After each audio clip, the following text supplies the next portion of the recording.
Alright everyone, welcome to jobskillshare.org. Today we will be talking about section C, billing, external sharing, service settings, and some of the things in between this section. So let's go back to our administration, and we are in this section, billing. So let's go ahead and click on subscription here, and let's talk about what we will get in this section. Basically, you'll get some kind of overview of what you have available, users, description of your plan that you bought from Microsoft Office 365, and you can add your subscription or change it from here. If you click on here, add subscription, you'll get more options. So let's say, for example, you want to expand your company is getting bigger and bigger. You guys can look into other options, or maybe unlimited users over here, but always remember that this is per user / month. So you're paying for one user in this plan would be $20, and then they'll get all these other features right here. So this is something that you guys can probably have to talk to Microsoft, call them, and we'll be maybe planning with your team members. It won't be just like changing it like right away or something. It'll require some kind of planning. Alright, so let's go back to our admin section here, and we'll talk about the next one, and that will be inside billing licenses. License is pretty straightforward. It tell you how many valid license. You could have 300, you could have unlimited, you could have 12, you could have 5, 25, and it'll tell you which one is expired and how many are assigned. Notification is for someone, you would put your email addresses in here. Let's say, for example, you as an administrator, or maybe in a help desk team, that, or maybe someone that would be interested in when you change your billing things. And for example, if you buy something on a credit card and you get a notification that, hey, some activity going on, so you get the notification. It tells you right here, these admin receive billing invoices and renewal reminders on the primary and alternative email addresses. Please select users update. So kind of like that, you know, someone changes something or invoices for billing for finance purposes, so you'll need to put that email address in here. Just click on it and you can edit and things like that. Alright, and if you go down, basically you have more information. Billing administrator, you can delete a billing admin, change a role. So external sharing is something also, it will be depending on your policies, your company policies. So let's say, for example, you guys deal with a lot of vendors or maybe external users, then you can turn on and off these features. So if you want other people to access your documents, then you will probably turn this on, and then you will turn the sites features on, which if you click on the site feature, it will give you more options. That, do you want anyone else from other than your company, do you want them to access these documents? So you would check this box, or you could get this one, and then only people inside authenticated users will be able to access that.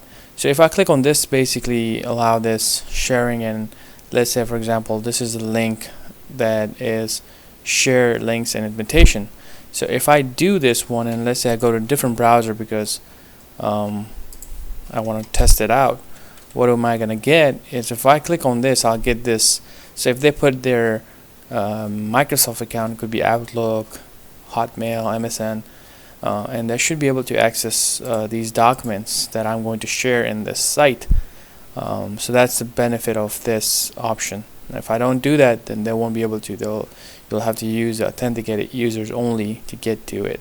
So if I click on this section right here, I'll get more option on the right side.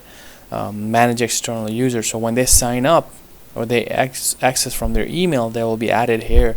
You can delete them, and they won't be able to access it if you don't want them to access anymore. So that's how people share their documents on Office 365 with people who are not a part of Office 365, like internal users.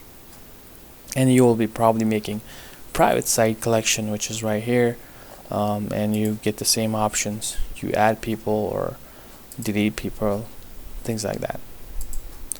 Alright, so calendar, these options are like your main options for calendar. So if someone else install or access their portal, then if you turn on and off these options, then they won't be able to change it, because you as administrator, you took it off from here. So a lot of people will keep this default, but it depends on your company, how they run their meetings and things like that from Outlook. If they're really heavy users for Outlook, then they might want to consider things and changing things like that.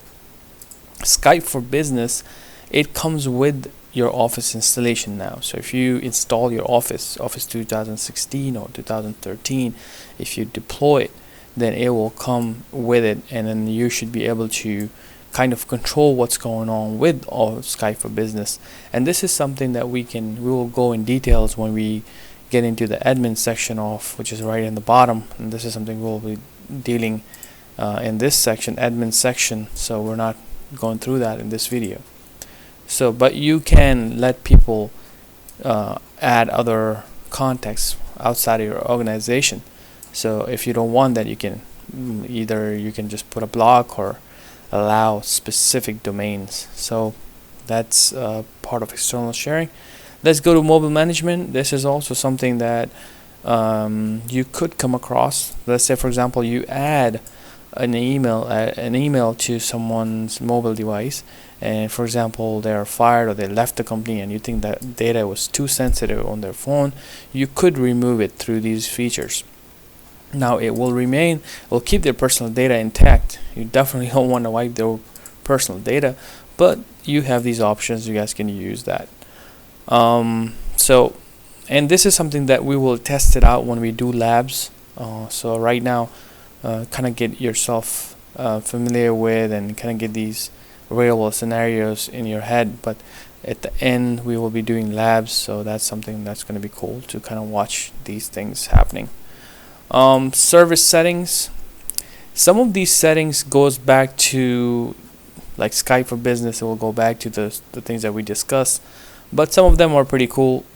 Like for example, mail is all policies, so you could create a policy that this is the 30 days policies, outbound spam policies.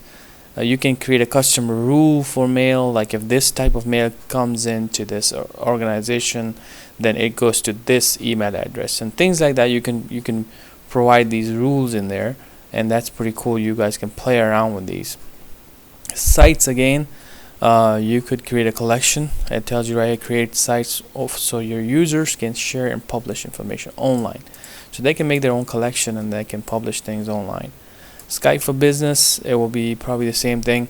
Now, one of the things about Skype for Business is that you could do audio conferences and things like that, but if you're using this for a full meeting, let's say for example like a GoToMeeting, and you need a dial-in conference, then I think you might want to look into it in details, because when you get a number, I don't think it's free. So maybe they'll give you a free trial, but make sure when you get these numbers you look into the terms and conditions, because they might start charging you after a while. Updates are a really important part. They have a really nice feature.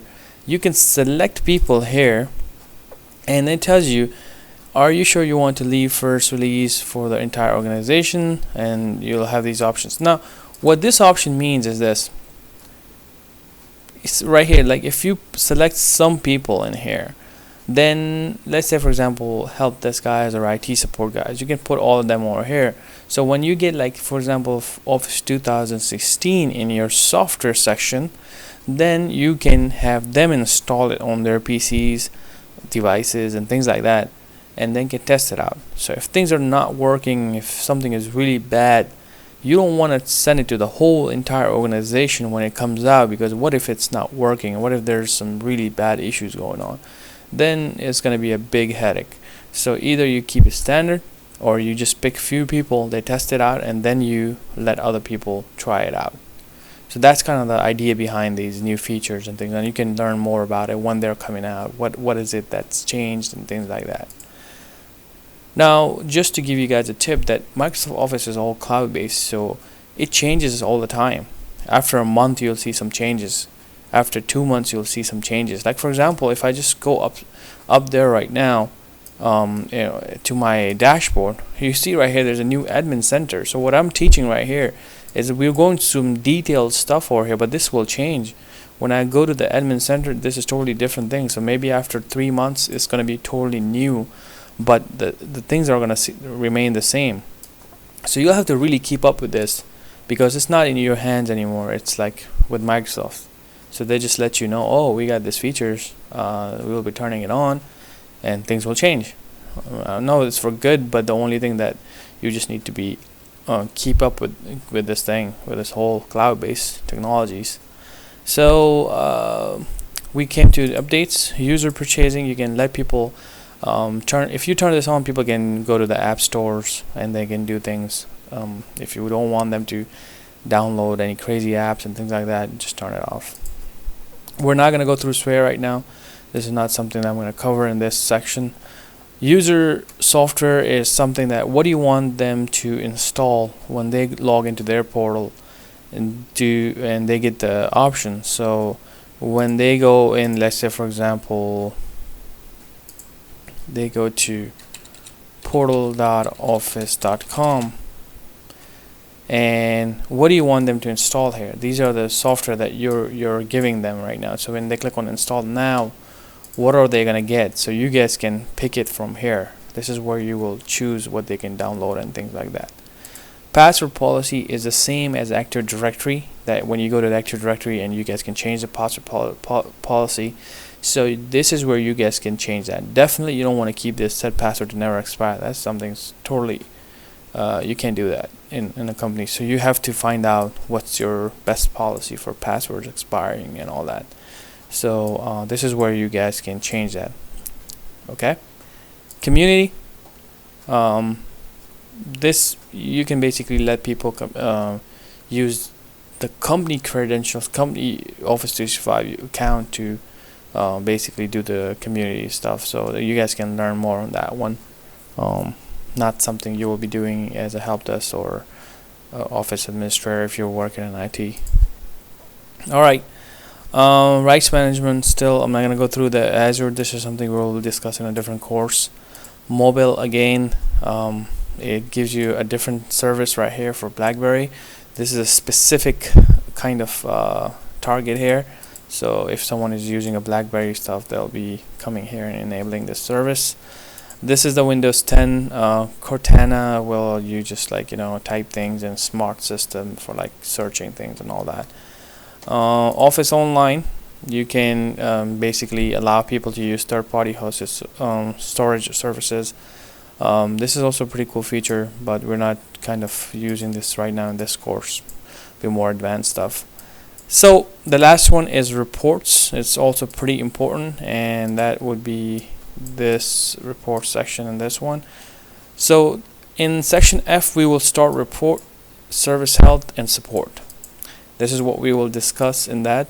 And as you guys can see, it's a huge number of reports, and then we'll go through which one are important ones and which one are not important ones.